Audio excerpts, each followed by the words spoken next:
आज आपका जो नेक्स्ट टॉपिक है वो है electric field intensity at any point due to short electric dipole. इससे पहले हम कर चुके हैं कि electric field intensity on axial line of electric dipole निकाल चुके हैं और इसके अलावा electric field intensity on equatorial line of electric dipole निकाल चुके हैं। और जो इलेक्ट्रिक फील्ड इंटेंसिटी निकल के आई उसके बारे में भी आप लोग जानते हो, उसको आप लोग ड्राइव कर सकते हो ना। अगर उसके लिए आपको डेरिवेशन निकालना हो तो आप लोग सोल्व कर सकते हो, नहीं कर सकते? तो आज हम अपना अगला टॉपिक करने के लिए जा रहे हैं electric field intensity at any point due to short electric dipole. हमको एक छोटा इलेक्ट्रिक डाइपोल दे रखा है तो उसके पहले हमने एक्सियल लाइन पे, फिर इक्वेटोरियल लाइन पे, एक्सियल लाइन इक्वेटोरियल लाइन पे नहीं, किसी भी कहीं पर कोई पॉइंट दे रखा है उसकी वजह से हमको इलेक्ट्रिक फील्ड इंटेंसिटी निकालनी है। तो सबसे पहले हम क्या करते हैं, सबसे पहले हम करते हैं ये हमने माना कि ये आप लोगों का शॉर्ट इलेक्ट्रिक डाइपोल हमने ए बी मान लिया। क्या मान लिया? ये आप लोगों का short electric dipole A B है, ठीक है। और इसका सेंटर हमारा ओ है। क्या है इसका सेंटर? इसका सेंटर हमारा ओ है। तो अगर हम यहां पर कोई पॉइंट लेते हैं या यहां पर कोई पॉइंट लेते हैं तो वो आपका इक्वेटोरियल लाइन पे आ जाएगा। इसके अलावा अगर हम इधर की साइड लें या इधर की साइड कोई पॉइंट लेते हैं तो वो आपका एक्सियल लाइन पे आ जाएगा, ठीक है। वो हमको नहीं करना है। उसके अलावा हम मान लेते हैं यहां पर आप लोगों का कोई पी पॉइंट है। क्या है आप लोगों का? यहां पर हमने मान लिया P मानो या K मानो, मान लेते हैं कि ये हमारा K पॉइंट है।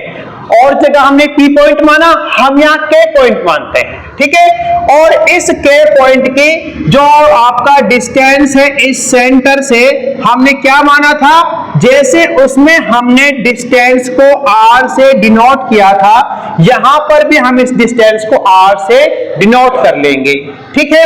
अब इसके अलावा जो ये डिस्टेंस है इस सेंटर के साथ में एंगल थीटा बनाता है। क्या बनाता है?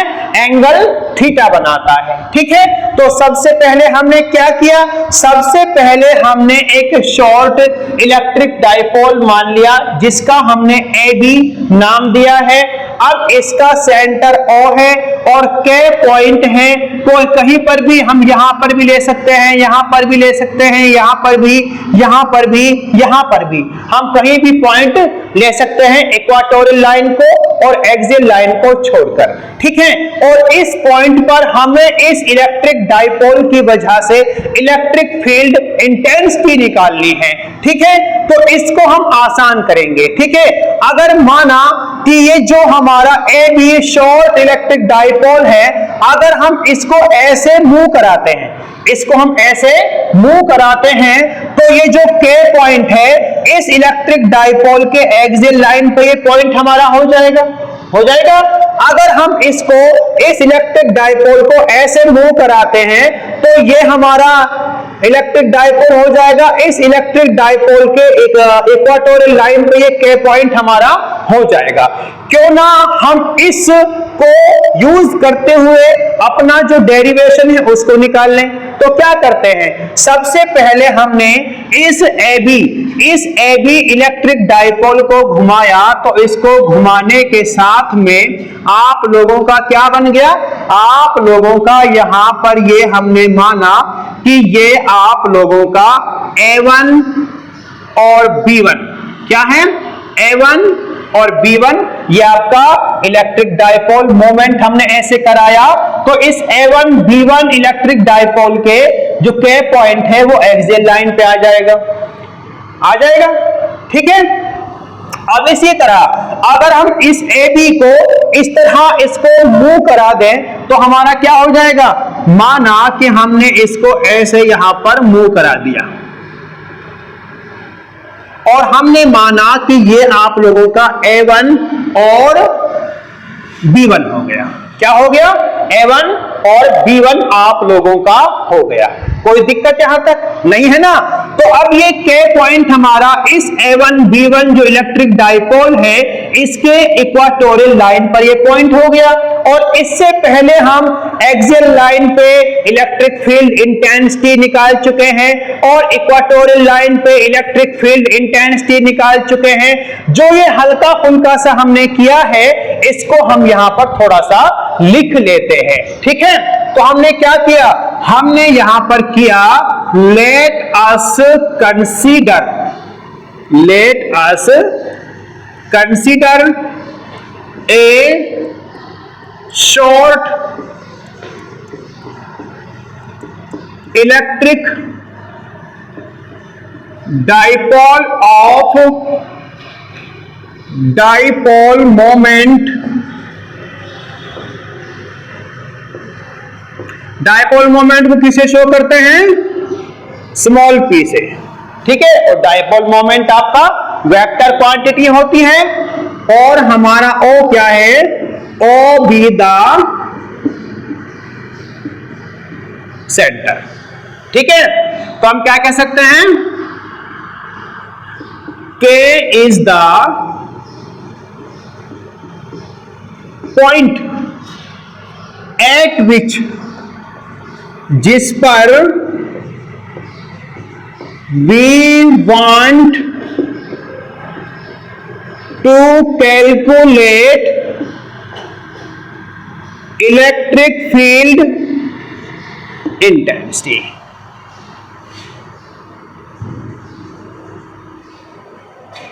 Due to short electric dipole, ये आपका हो गया। अब यहां से हमने इसको जो किया है उसको आप समझ चुके हो ना? अब यहां पर जो हमारा डाइपोल मोमेंट है, क्या है आपका? जो डाइपोल मोमेंट है उसको हम दो भागों में रिजोल्व कर सकते हैं। एक तो आपका P cos थीटा हो जाएगा और एक आपका P sin थीटा हो जाएगा, ठीक है? तो आप लोगों का क्या हो जाएगा? हम यहां पर इसको लिख लेते हैं, P can be resolved into two parts। तो हमने यहां पर डाइपोल मोमेंट को दो भागों में डिवाइड कर दिया। पहला पार्ट हमने क्या किया? P cos theta. P cos theta आपका क्या है? P cos थीटा आपका इधर की साइड रहेगा। कहां रहेगा? P cos थीटा आपका इधर की साइड रहेगा, मतलब A1 B1 के पैरेलल। क्या रहेगा? A1 B1 के पैरेलल। और हम क्या कह सकते हैं? A1 B1 के पैरेलल रहेगा तो हम क्या कह सकते हैं? Parallel to A1 B1। A1 B1 के पैरेलल रहेगा। और दूसरा जो पार्ट हमने किया है वो कौन सा है? P sin theta. क्या रहेगा? P sin theta. ये क्या है आपका? A1, ये हमने क्या किया? इसको A2 B2 कर लेते हैं। क्या कर लेते हैं? दोनों सेम हो जाएगा, नहीं हो पाएगा, इसको A2 B2 कर लेते हैं। तो A2 B2 A1 B1 के क्या रहेगा? परपेंडिकुलर, ठीक है? तो हमारा क्या हो जाएगा? A2 B2 perpendicular to A1 B1 रहेगा ना? कि नहीं रहेगा? रहेगा आप लोगों का, ठीक है? ये आप लोगों का हो गया। तो हम क्या कर सकते हैं? अब इस P cos theta P sin theta का यूज करते हुए हम यहां पर इलेक्ट्रिक फील्ड इंटेंसिटी निकाल लेंगे। अब हम मान लेते हैं कि A1 B1 के पॉइंट पर जो हमारा एक्सियल लाइन पे है इस पर हम इलेक्ट्रिक फील्ड इंटेंसिटी निकालना चाहते हैं। तो हमारी इलेक्ट्रिक फील्ड इंटेंसिटी की डायरेक्शन क्या होगी? इधर की साइड होगी नहीं होगी? हमारे इधर की साइड इसकी डायरेक्शन होगी। तो हम इसको मान लेते हैं L, KL। क्या मान लेते हैं? KL आपका इलेक्ट्रिक फील्ड इंटेंसिटी E1 हो गया। तो हम क्या कर सकते हैं, so electric field intensity on the axial line of A1 B1, ठीक है, उसके एक्सियल लाइन पे, तो इलेक्ट्रिक फील्ड इंटेंसिटी हम इसको E1 मान लेते हैं। और इलेक्ट्रिक फील्ड इंटेंसिटी हमने क्या निकाली थी एक्सियल लाइन पे, 1/4 पाई एप्सिलॉन नॉट निकाला था, और यहां पर 2p r की क्यूब। अब हमने इसको क्या है, पहले टू A1 B1 क्या हो जाएगा, p cos थीटा है, तो यहां पर हम cos थीटा पुट कर देंगे। क्या कर देंगे, cos थीटा पुट कर दिया। अब यहां पर आपकी इसकी डायरेक्शन क्या हो जाएगी, along, ओके, क्या हो जाएगी, ओके, along ओके, ओ से के की तरफ है कि नहीं direction electric field intensity E1 की। तो हमारा क्या हो जाएगा, E1 को हम किससे डिनोट कर रहे हैं, KL से, किससे, KL से। तो आप लोग यहां पर इसको इस तरह लिख भी सकते हो, E1 को लिख सकते हो ना। तो हम क्या लिख सकते हैं यहां पर, electric field intensity E1 is denoted as KL। कोई दिक्कत यहां तक नहीं है ना, फिर आप यहां से ऐसे इसको कर सकते हो, KL के इसे हम इसको डिनोट कर रहे हैं, ठीक है। अब हम क्या करेंगे, सिमिलरली आप लोगों का पीछे जिनके डेरिवेशन समझ आ गया होगा या फिर समझ नहीं आया तो वीडियो से देख के समझ लिया होगा, तो उसके समझ आ जाएगा, और नहीं तो ये ऊपर से आपका निकल जाएगा, ये आपके ऊपर से निकल जाएगा, ठीक है। इसे सारी आपस में एक दूसरे के ऊपर डिपेंडेबल है, सारी जो टॉपिक्स दे रखे हैं। तो हमारा क्या हो जाएगा, सिमिलरली इसी प्रकार क्या निकालोगे आप लोग, electric field intensity on the equatorial line of A2B2 के इक्वाटोरियल पे पॉइंट मान लेंगे इसको, ठीक है। तो क्या निकाला आप लोगों ने, इलेक्ट्रिक फील्ड इंटेंसिटी इसको E2 से डिनोट कर लेते हैं, तो क्या निकल के आया, आपने इक्वाटोरियल पे जो इलेक्ट्रिक फील्ड इंटेंसिटी निकाली थी उसको यहां पे पुट कर लेना है, 1/4 पाई एप्सिलॉन नॉट, और यहां पर P/R का क्यूब था, क्या था, R का क्यूब था, और यहां पे क्या दे रखा है, साइन थीटा। इस कंपोनेंट में इसमें हमने तोड़ा था, तो साइन थीटा ये आपका हो गया, और साइन थीटा है तो इक्वाटोरियल पे डायरेक्शन कहां थी, इधर की साइड थी, तो हम क्या मान लेते हैं, हम इसको इसकी इलेक्ट्रिक फील्ड की डायरेक्शन इधर की साइड मान लेते हैं, और ये आपका E2 इलेक्ट्रिक फील्ड इंटेंसिटी हो गई, और इसको हम डिनोट कर रहे हैं M से, किससे, M से, ठीक है। तो हमारी क्या हो जाएगी, along KM,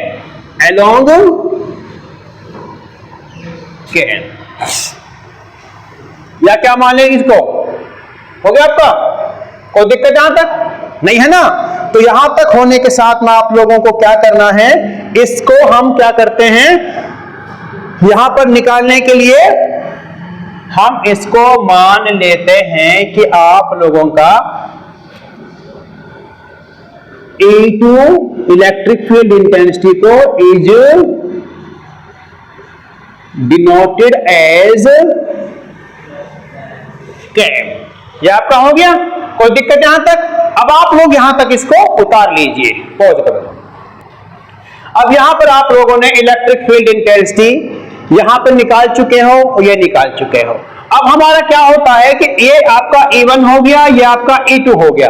अब आप इसका रिजल्टेंट निकालोगे तो रिजल्टेंट आपका कहां हो जाएगा, रिजल्टेंट आपका यहां पर निकल जाएगा, जो कि रिजल्टेंट हमारा है, उस रिजल्टेंट को हम किससे इलेक्ट्रिक फील्ड इंटेंसिटी या फिर हम टोटल इलेक्ट्रिक फील्ड इंटेंसिटी या नेट इलेक्ट्रिक फील्ड इंटेंसिटी से डिनोट करेंगे। तो क्या करना है फिर आप लोगों ने, यहां पर आप लोग एक पैरेललोग्राम कंप्लीट कर लीजिए। क्या कर लीजिए, एक पैरेललोग्राम कंप्लीट आप लोग कर लीजिए। तो पैरेललोग्राम कंप्लीट करोगे, पैरेललोग्राम का मतलब क्या होता है, जिसकी आमने सामने की भुजाएं पैरेलल हों। ठीक है, ये आपका हो गया और इसको हमने n से डिनोट कर दिया और आपका ये E net electric field intensity हो गया। इन दोनों का रिजल्टेंट आपका E हो गया। ठीक है, तो हम क्या कह सकते हैं, हम यहां पर कह सकते हैं कंप्लीट, या फिर क्या कर सकते हो आप, तो इसको हम लिख लेते हैं कंप्लीट पैरेललोग्राम KLNM आप लोगों ने पैरेललोग्राम आपने कंप्लीट कर लिया। ठीक है, अब इसको हम क्या करने हैं, यहां पर हमको पैरेललोग्राम ला का यूज करना है। ठीक है, जो आपका ये जो आपकी लेंथ है इसका स्क्वायर इसके स्क्वायर के और इसके स्क्वायर के बराबर होगी। ठीक है, समझ गए। तो हम क्या कह सकते हैं, using parallelogram law, parallelogram law, जब पैरेललोग्राम लॉ का आप यूज करोगे तो आपका क्या हो जाएगा, kn का square is equal to kl का स्क्वायर प्लस में km का स्क्वायर, इसके बराबर होगा अकॉर्डिंग टू पैरेललोग्राम लॉ के अकॉर्डिंग। ठीक है, ये आपका हो गया। kn आपका क्या है, net electric field intensity, E से डिनोट किया गया है। तो हम क्या कह सकते हैं, total electric field intensity square is equal to kl किसे डिनोट किया है, E1 से, तो E1 स्क्वायर प्लस में km को E2 से डिनोट किया है, E2 का स्क्वायर। ये आपका हो गया। अब ये स्क्वायर इधर जाएगा तो अंडर रूट में चेंज हो जाएगा, तो इसको हम कर सकते हैं total electric field intensity is equal to under root E1 electric field intensity square plus में E2 इलेक्ट्रिक फील्ड इंटेंसिटी का स्क्वायर। यह आपका हो गया। और E1 की E2 की वैल्यू आप लोगों को दे रखी है, दे रखी है ना, तो वो आप लोग यहां पर पुट कर दोगे, पुट कर दोगे। तो हम क्या करेंगे, so after putting the values, after putting the values, उन वैल्यूज को पुट करने के बाद क्या हो जाएगा, total electric field intensity is equal to under root क्या था हमारा 1/4 पाई एप्सिलॉन नॉट, और यहां पे क्या था 2p/r का क्यूब इसका स्क्वायर। ये हमारे E1 की वैल्यू हो गई। ठीक है, अब प्लस में E2 की वैल्यू को भी आप लोग पुट कर दीजिए 1/4 पाई एप्सिलॉन नॉट p, और यहां पे क्या था हमारा, यहां पे हमारा cos भी था ना, तो cos को भी आप लोगों ने लिखना है cos थीटा। इसको हम यहां से साफ कर लेते हैं थोड़ा सा, cos थीटा ऑल का स्क्वायर प्लस में 1/4 पाई एप्सिलॉन नॉट p/r का क्यूब, और यहां पर आपका साइन थीटा था, इसका स्क्वायर। यहां तक आपका हो गया। अब देखो इसमें से कॉमन क्या आ रहा है आप लोगों का, 1/4 पाई एप्सिलॉन नॉट p/r की क्यूब, और यहां पर भी p/r की क्यूब, इसका स्क्वायर है, कॉमन लेंगे उसके स्क्वायर से अंडर रूट कट जाएगा, तो वो हमारा कॉमन बाहर निकल के आ जाएगा। तो हमारे क्या हो जाएगा, total electric field intensity is equal to 1/4 pi epsilon naught p/r का क्यूब, ये कॉमन आ गया। ठीक है, और अंदर हमारा क्या बचा, अंदर आप लोगों का बचा यहां पर 2 cos थीटा स्क्वायर प्लस में साइन स्क्वायर थीटा, यह आप लोगों को बच गया। अब इसको हम इसको ओपन करेंगे तो 2 4 टू टू जा 4 हो जाएगा और cos स्क्वायर थीटा, ये आपका हो जाएगा। इसको आप ऐसे भी कर सकते हो, electric field intensity is equal to 1 by 4 pi epsilon naught P by R का क्यूब हो गया, और अंदर आप लोगों का क्या बचा, 4 या 4 cos स्क्वायर थीटा प्लस में sin स्क्वायर थीटा, यह आप लोगों का बचा। और इससे इसको हम ऐसे भी कर सकते हैं, कैसे हम कर सकते हैं, इस तरह भी इसको किया जा सकता है, electric field intensity is equal to 1 by 4 pi epsilon naught P by R का क्यूब और अंडर रूट, इसको हम ऐसे भी कर सकते हैं 3 cos square theta plus cos square theta plus में sin स्क्वायर थीटा, इसको हम ऐसे भी कर सकते हैं ना, नहीं कर सकते भाई? 3 cos स्क्वायर थीटा एक जगह कर दिए और 1 cos स्क्वायर थीटा हमने एक जगह कर दिया, तब भी तो 4 है, ये ऐसे कर सकते हैं ना। लेकिन इसके अलावा हम ये भी जानते हैं कि cos square theta plus sin square theta की वैल्यू 1 होती है, या sin square theta plus cos square theta की वैल्यू कितनी होती है, 1 होती है, उसको हम यहाँ पे यूज करेंगे। तो क्या हो जाएगा, electric field intensity is equal to 1 by 4 pi epsilon naught P by R का क्यूब, अंदर क्या बचा, अंदर 3 cos स्क्वायर थीटा प्लस में 1, ये आप लोगों का बचा। और इसका रीजन भी आप लोग लिख सकते हो, because cos square theta plus में sin square theta is equal to 1 आपका होता है, हो गया। ये आप लोगों की इलेक्ट्रिक फील्ड इंटेंसिटी ऑन मतलब एट एनी पॉइंट निकल के आ चुकी है, या आप लोगों की electric field intensity at any point आप लोगों की निकल के आ चुकी है, ठीक है। यहां तक आप इसको कर सकते हो। अगर यहां से भी आगे आप इसको करना चाहें तो कैसे करोगे, मान लेते हैं कि यहां पर हमने एंगल अल्फा मान लिया, क्या मान लिया, एंगल अल्फा मान लिया।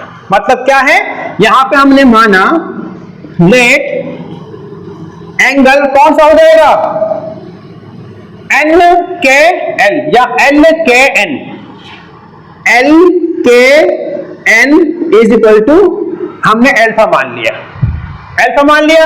तो यहां पर आप लोगों को क्या निकालना है, टेंजेंट निकालना है, ठीक है। तो क्या हो जाएगा, यहां तक आप इसको कर दोगे तभी आपका ठीक है। ये तो आपके एक्स्ट्रा नॉलेज के लिए मैं आगे करा रहा हूं इसको, स्पेशल केस के लिए, ठीक है। तो आपके पास पूरा आना चाहिए ना, जब यहां तक समझ आपके आ गया तो आगे भी आना चाहिए। तो क्या हो जाएगा, तो आप लोगों का tan अल्फा क्या हो जाएगा, इसमें tan लगाओगे, जब tan आपका निकालते हो तो उसका फॉर्मूला क्या होता है, perpendicular by base, perpendicular by base, angle के सामने का परपेंडिकुलर होता है, तो परपेंडिकुलर बाई बेस मतलब एल एन बाई के एन, क्या हो जाएगा, एल एन बाई के एन आपका हो जाएगा ना। तो एल एन किसके बराबर है, आपका के एम के बराबर है, और के एम किसके बराबर है, E2 के बराबर, और के एल आपका E1 के बराबर है। तो इसको हम ऐसे भी कर सकते हैं, इसको हम E2 बाई E1 भी कर सकते हैं ना। अब यहां पर आपके पास E2 की वैल्यू भी है, E1 की वैल्यू भी है आपके पास में, तो वो वैल्यू आप वहां से पुट कर दोगे, ठीक है। तो पुट करने के बाद क्या हो जाएगा, तो हम क्या कर सकते हैं, so tan alpha is equal to E2 की वैल्यू क्या है आपके पास में, 1 by 4 pi epsilon naught P by R का क्यूब साइन थीटा, यह आपका हो गया। और E1 की वैल्यू क्या है, 1 by 4 pi epsilon not 2P by R का क्यूब, और यहां पर cos थीटा, यह वैल्यू आपके पास में है। तो यहां से 1 बाई 4 पाई एप्सिलॉन नॉट से यह कैंसिल हो गया, P से P कैंसिल हो गया, R क्यूब से R क्यूब कैंसिल हो गया। तो क्या बचा आप लोगों का, हमारा यहां पर बचा कि tan अल्फा की वैल्यू क्या होती है आपकी 1/2 sine theta by cos theta क्या होता है, tan थीटा ही होता है ना। तो 1/2 tan थीटा, ये वैल्यू आप लोगों की यहां पर निकल के आ गई। ठीक है, निकल के आ गई ना। तो यहां इससे आगे भी आप लोग क्या कर सकते हो, ये जो वैल्यू आप लोगों ने निकाली है, अगर इसमें थीटा की वैल्यू 0 पुट करते हो या 90 पुट करते हो तो इसमें वो वैल्यू भी आप लोग निकाल सकते हो। ठीक है, तो सबसे पहले आप यहां तक इसको नोट कीजिए, उससे आगे जो छोटा सा स्पेशल केस है वो आपके लिए कराते हैं पॉज। अब यहां आपको इलेक्ट्रिक फील्ड इंटेंसिटी निकाल चुके हो, अब यहां पर हम स्पेशल केस कर लेते हैं। कौन सा केस कर लेते हैं? स्पेशल केस हम यहां पर कर लेते हैं कि अगर मान लो थीटा की वैल्यू इतनी होगी या थीटा की वैल्यू इतनी होगी तो उस वक्त हमारा क्या निकल के आएगा। तो देखो हमारा क्या होता है, इस फॉर्मूले को आपने यूज करना है। ठीक है, इसको आपने यूज करना है। यह आपका हो गया, ये समझ आ गया आप लोगों के। ठीक है, अब देखो क्या होता है आप लोगों का। अब हम केस नंबर फर्स्ट कर लेते हैं। इसके लिए केस नंबर फर्स्ट करते हैं, मतलब क्या है, मानते हैं कि के पॉइंट हमारा इलेक्ट्रिक डाइपोल के एक्सियल लाइन पे है, मान लेते हैं। ठीक है, तो हमारा क्या होता है, के lies on the axial line of electric dipole. इसका मतलब क्या है, इसका मतलब थीटा की वैल्यू 0 डिग्री है। क्या है, थीटा की वैल्यू 0 डिग्री है। तो क्या है, theta is equal to 0 degree. ठीक है, तो आपका यहां पर क्या है, इस फॉर्मूले के अंदर cos थीटा है और आप जानते हो कि cos theta is equal to cos 0 की वैल्यू क्या हो जाएगी, 1 होती है। cos 0 की वैल्यु 1 होती है, इसमें पुट करेंगे आप लोग तो इलेक्ट्रिक फील्ड इंटेंसिटी हमारी निकल के आएगी 1/4 पाई एप्सिलॉन नॉट और अंडर रूट आपका हो जाएगा, और यहां पर आपका हो गया P/R का क्यूब। cos थीटा की वैल्यू क्या निकाली हमने, 1 निकाली, 3 एकम 3 1 4, अंडर रूट 4 हो जाएगा, और 4 का हमारा अंडर रूट क्या होता है, 2 होता है। मतलब कैसे, इसमें पुट करेंगे हमारा 3 cos स्क्वायर 0 डिग्री प्लस में 1।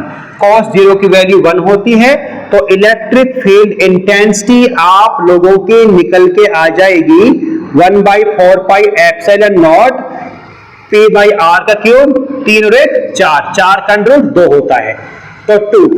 ये हमारी electric field intensity on axial line होती ही है। अगर थीटा 0 डिग्री रहेगा तो ये वैल्यू निकल के आएगी। ठीक है, अब केस नंबर हम सेकंड कर लेते हैं। क्या कर लेते हैं, केस नंबर हम यहां पर सेकंड आप लोगों का कर लेते हैं। तो सेकंड आपका क्या हो जाएगा, सेकंड आप लोगों का हो जाएगा, और यहां पर दूसरा क्या होगा, दूसरा हम यहां पे कर लेते हैं कि tan alpha is equal to half tan 0। tan 0 का मान 0 होता है, इसका मतलब क्या होता है, इसका मतलब अल्फा की वैल्यू हो जाएगी इंफिनिटी। क्या हो जाएगी, इंफिनिटी। ठीक है, कोई दिक्कत है तक, चलो इसको आप करना चाहो कर सकते हो, नहीं करो तो बात नहीं। ठीक है, अब इसके अलावा आपको क्या हो जाएगा, इसके अलावा चलो इसको मत करो, इसको आप मत कीजिए। केस नंबर सेकंड हम क्या कर लेते हैं, मान लेते हैं के पॉइंट आपका इलेक्ट्रिक डाइपोल के इक्वेटोरियल लाइन पर प्रेजेंट है, उस टाइम इलेक्ट्रिक फील्ड इंटेंसिटी क्या होगी। तो हमारा क्या हो जाएगा, के lies on equatorial line of electrical dipole. तो केस का मतलब क्या है, इसका मतलब है थीटा इज इक्वल टू 90। यहां पे कितना एंगल बनेगा, 90 का एंगल बनेगा। ठीक है, theta is equal to 90 degree. तो cos 90 का मान कितना होता है, 0।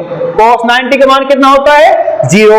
तो इसमें आप वैल्यू पुट करोगे तो कितना निकल के आएगा, तो इलेक्ट्रिक फील्ड इंटेंसिटी हमारी निकल के आएगी 1/4 पाई एप्सिलॉन नॉट P/R का क्यूब, अंडर रूट क्या हो जाएगा 3 इंटू cos स्क्वायर 90 प्लस में 1, और 90 का मान कितना होता है? 0 होता है। ये 0 हो गया, प्लस में 1 1 हो गया, 1 का रूट 1 हो गया, तो वैल्यू क्या निकल के आएगी?